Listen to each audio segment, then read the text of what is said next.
Welcome to the Ken Meeks Show. Today we have an amazing show for you. We have the beautiful actress, model, superstar, musician, I can keep going on and on and on, Tiffany Fox. We also have real estate investment mogul, Clifford White of C. White Holdings. Sit back, relax, and get ready for an amazing show.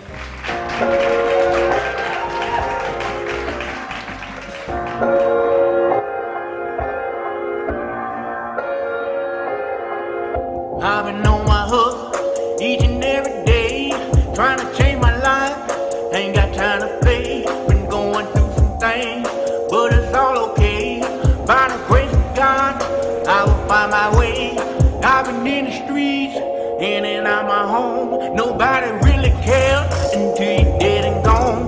Working minimum wage, doing the best I can. I'm trying to elevate to be a better man. It's so hard. Coming to the show, we have Tiffany Fox. What's going on, Tiff? I'm good. How are you? Hey, good to have you. Have a seat. How are you? This is nice. What's going on? Thank you, thank you, thank you. So look. We get right to it, okay? All right. So how was it growing up for Tiffany Fox? Okay, so I'm from St. Louis. Okay. You know, so it was a little rough or whatever. It was hard, but it made me who I am today. So I don't take nothing from it. I mean, I'm from the hood, okay. And I have a very spiritual background from my mother and my grandma and all of that. You know, so, you know, then I moved to Atlanta about 10 years ago because I wanted to pursue music. Okay. And, you know, just followed my dreams and took what I learned in St. Louis, brought it to Great. I love it. So what are you currently working on right now? Oh, my God. I'm working on new music. This will be my 4th project. I'm also working on my skincare line. Okay. It's called Let's Be Clear. Let's be clear. Because everybody's always asking me about, you know, my skin and everything like that. Right. My cosmetic line, I'm working on my book. 48 Laws what's the of name Gold, of the book? 48 Laws of Gold Digging. let's break like that down. Let's break that down. Break it down. Because Here you we know go. my fan base is called Gold Diggers. So it's Goal. So it's a play on words. So it goes on another level. Got so it. It's just empowering women and just staying on top of their game. Gold diggers. Yeah. I love it. I love it. So going back to, you know, your music career. Yeah. Who influenced you along the way? To be honest, Lil Kim. Lil Kim? Yeah, I had no That's who you signed to, right? I was. Signed to, yeah, she's like my best friend. That's family for life. So I got a question. Yeah. So Lil Kim, the day you heard that you was going to get signed to Lil Kim, how was that feeling? Like it didn't happen like that. It was one of them situations. She came to St. Louis, and I'm kind of like the mayor a little bit of St. Louis. I get it. I understand. So she came to St. Louis, and she was looking for a studio. She got in touch with my manager, and I'm like, what? This is my time to meet her. You know what I mean? So I got her the best studio. I got her a Maybach. I got her a chef to come to the studio just to meet her. And from that point on, she was so cool. We just kept in touch, and I would start opening up for her. So from that point, and I was in the group, so she was just like, oh, okay, yeah, it's cool. But with us having our own rapport, my manager started being cool with her brother. Oh. And so we was hanging out in Atlanta over, I forgot whose house we were at, but we was over there, and they were listening to my solo project. Kim came downstairs into the studio and was like, getting something. She was like, wait a minute. As she went back out, she was, who is this? And I said, that's me. She said, you are lying. I said, no, that's me. She said, really? So she said, so you can rap. I'm like, girl, I've been opening up for you for the longest, but I was in the group. Okay. So when she heard it, she was like, I want to get on that. If you shot the video for that, erase it, let's redo it. Got it. And it just kind of went from there. So what did mom and dad say when you called and said, look, sign a Lil Kim? She was like, you are signed to your idol. How did that happen? I love it. Because she used to break all my stuff for Lil Kim because I just worshipped her, you know what I mean? But now we just best friends. So Warzone. Okay. I love it. I love that song. That song goes hard. I like that. So, were there any struggles growing up in St. Louis, to get where you are now? Do you ever look back and say, you know what, wow, I went through a lot, but through God I made it? I'm going to say this, in the music business, I've been through a lot. Okay. So with that being said, it's one of them situations where I've been signed, I've been dropped, I've been picked up, I've been in groups, I've been poor, I've been in all kind of situations. I was on tour, me and my group, June 5th, shout out to them. Right. We was on tour with Bone Thugs and Harmony. While they are in the tour buses and stuff, right. We in the car. You know what I mean? Traveling behind the bus, sleeping in the car. Wow. Selling our CDs just to get gas to get to the next city. You know what I mean? So we wasn't on a tour bus. We wasn't in the hotels like that. Right. We had to, sleep in the same bed sometimes. Wow. You know what I mean? So it was different things. Getting evicted, getting stuff repoed, having people rip you off because you girls and not taking you serious and stuff like that. People trying to sleep with you all the time. It was a lot.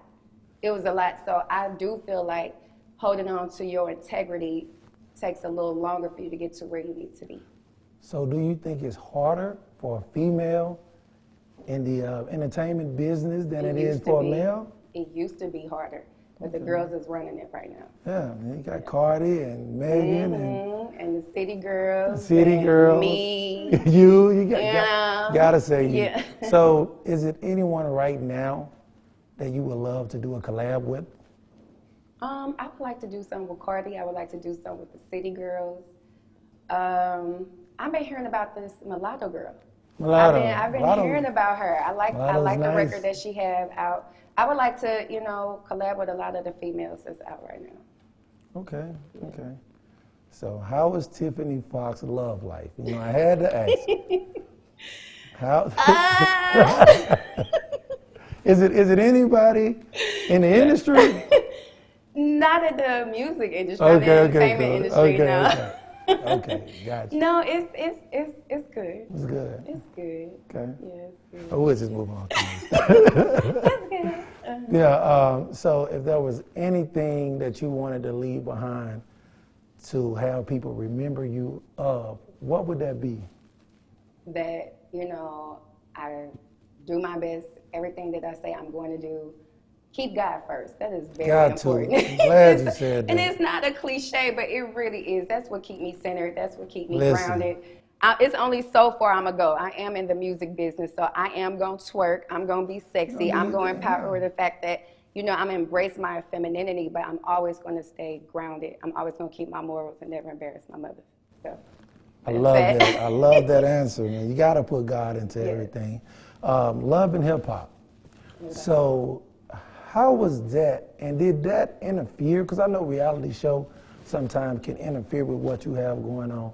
Did that interfere with what you had going on? And I'm not going to ask you, do you regret it? No. But because everything is a stepping stone, I understand. So how was that whole experience?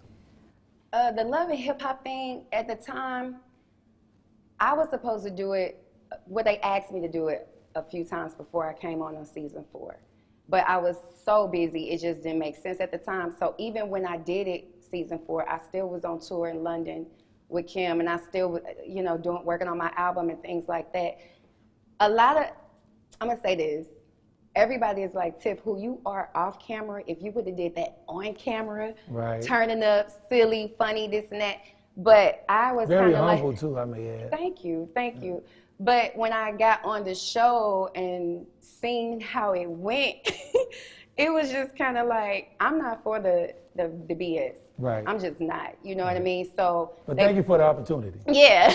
Right. But it was one of them things where they put me in situations where it was like, if we wasn't on camera, how we'll handle this. Like, let's be real clear on there, you know what I mean? It just was a lot of fake stuff that just like, I don't even know you for real. Like, what are you, so. But it was fun, and we was doing it again, but then this COVID thing happened. Right. Yeah. So Tiffany, where can everybody find you at? Where can the book? At One Tiffany Fox. Okay. ShopTiffanyFox.com. My Instagram is at One Tiffany Fox. My Snapchat is KingFoxSTL, and like I said, my website is ShopTiffanyFox.com. Got it. I love you. Yeah. Thanks for coming on. Thanks for having me. All right. See you later.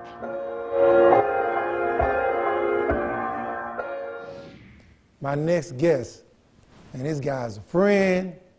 He's a professional investor in real estate. Very, very, very great guy. Coming up next, Clifford White.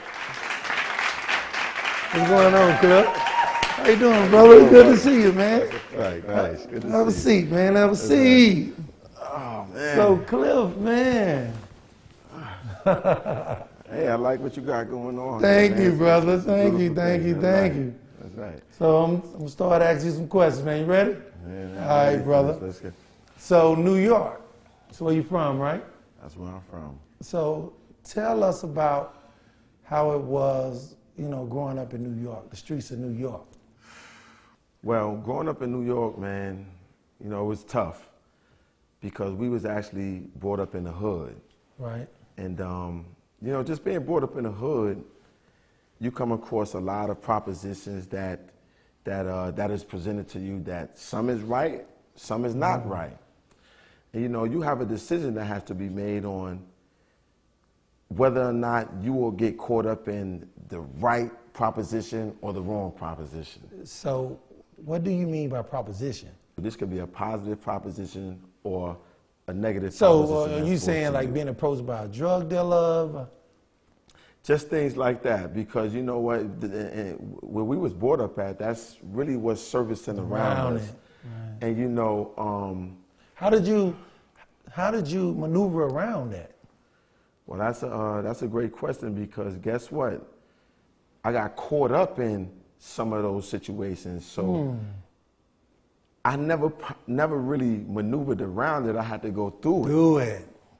I had to go through it. That's a testimony. That's right. That's right. And just going through those, like you say, testimonies is what made me who I am today, because guess what? I went the route of taking the negative proposition out. But at the same time, going through those trials and tribulations is what helped me to get a clear understanding on where I really want to go. You understand? That's good.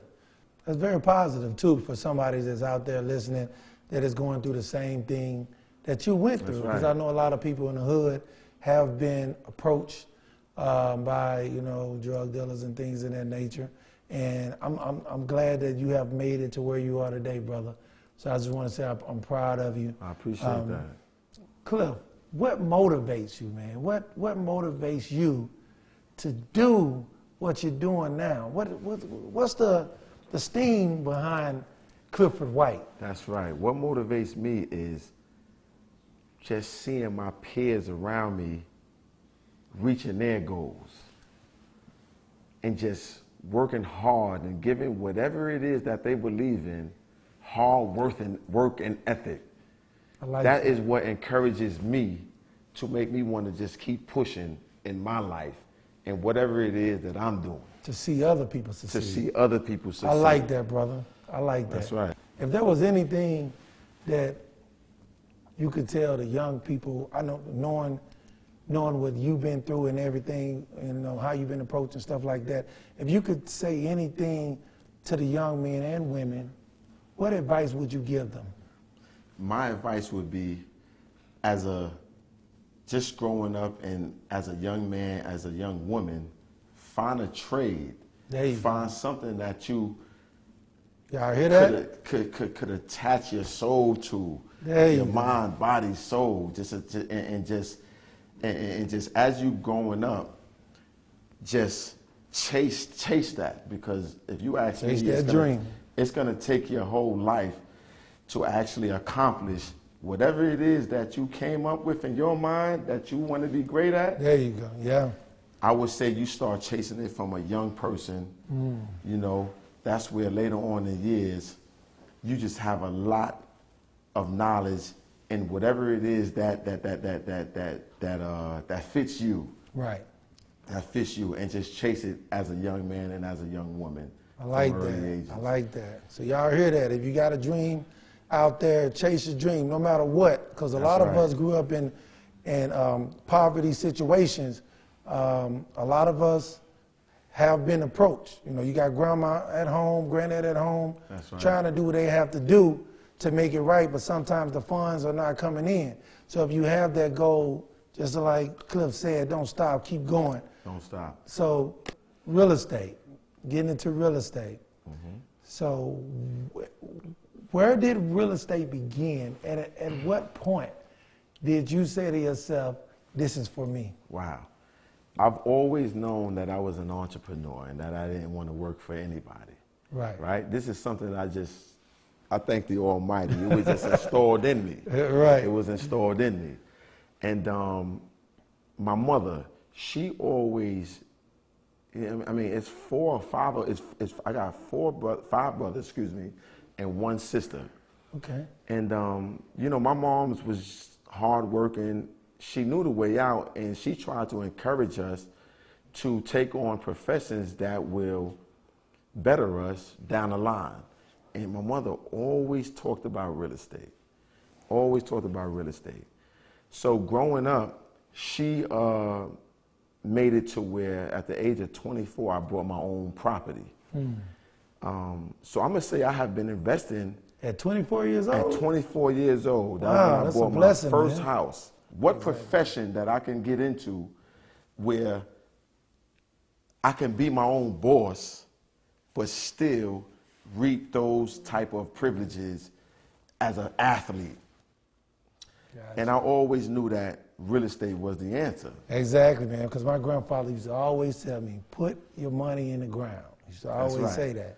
That's That's right. real estate. You can't, when it comes to real estate, you can't lose. You with it. can't lose. It's a win-win You can't lose. situation. It's a win-win situation if you ask me. It's a win-win situation. So, I've heard rumors that you was dating the TV personality, a rapper.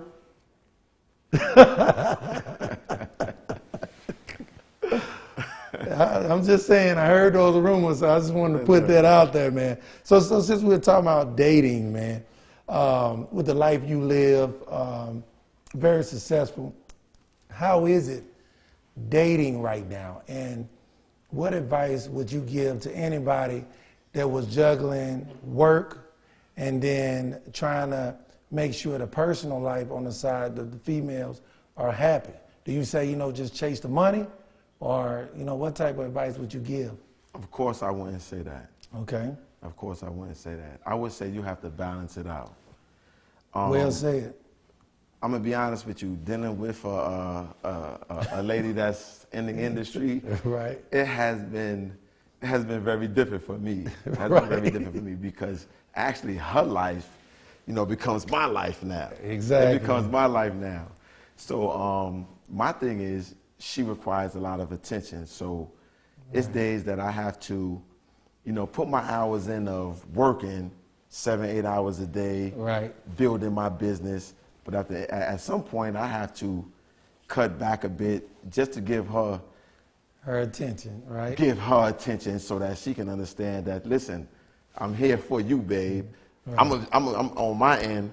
I'm gonna build Right. this empire, but at the same time, I want you to be a part of that. Gotcha. Because at the same time, mind you, she's in the industry, so she needs to know that I'm working my ass off daily, and just being the best that I could be, and creating my future, and just taking control of my future.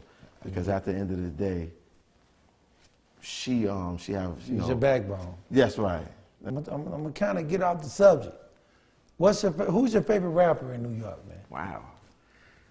I'm gonna go with my man Jay-Z. Oh, you gotta say no. But I'm gonna tell you, my man Biggie Smalls though. He's Oh number yeah, one. You can't leave. Rest in peace. You can't leave. You Biggie can't out. leave Biggie Smalls out the picture because I feel like he paved the path for Jay-Z. Right. So I'm gonna go with Biggie Smalls right now. That's good, man. So right. I see the chain around your neck, man. Is blinging.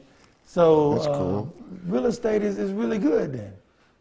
Real estate has been working for me, and like I said, I didn't even get the opportunity to tell you that I've been owning million-dollar properties in the heart of where I'm from, Brooklyn.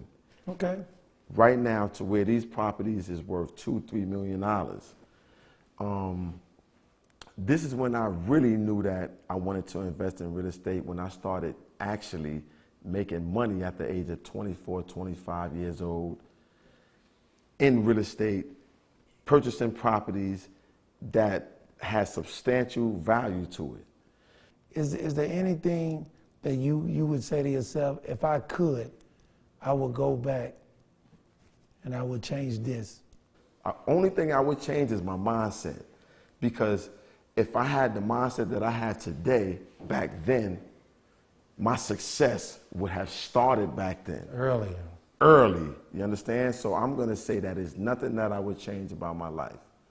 Community service, is there anything that you would like to do as far as real estate goes to give to the kids, to the youth? Yes, it is. I feel like our kids that's growing up in the hood needs to have some sense of direction. So what I did was open up my own company, which is called White Holdings, LLC. And what I'm trying to do is give the kids and give the youth some knowledge in the real estate field to become successful down the line. So what I'm doing is creating classes online and just videos, just to try to embrace them to wanna jump inside and just become entrepreneurs and invest more into themselves. I like that, brother. So where can we go to find you? Anybody looking to hit me up and learn more about real estate, you can contact me on my page, White Holdings. That's my Instagram page. If you guys really want to get in contact with me, you could contact me on my website, cwhbuyhouses.com, and hit me up on the inbox, leave me a message, and I'll definitely get back with you. So Cliff, for your legacy, how would you like people to remember you, once you leave this earth? That's right. That's an amazing question to me, because I feel like we are all put on this earth to leave something behind, a memory. And how I want people to remember me is I was definitely a hard-working man, entrepreneur, and I was just about my family, right, and just building, and to be able to be successful, to leave things behind for my loved ones, Right.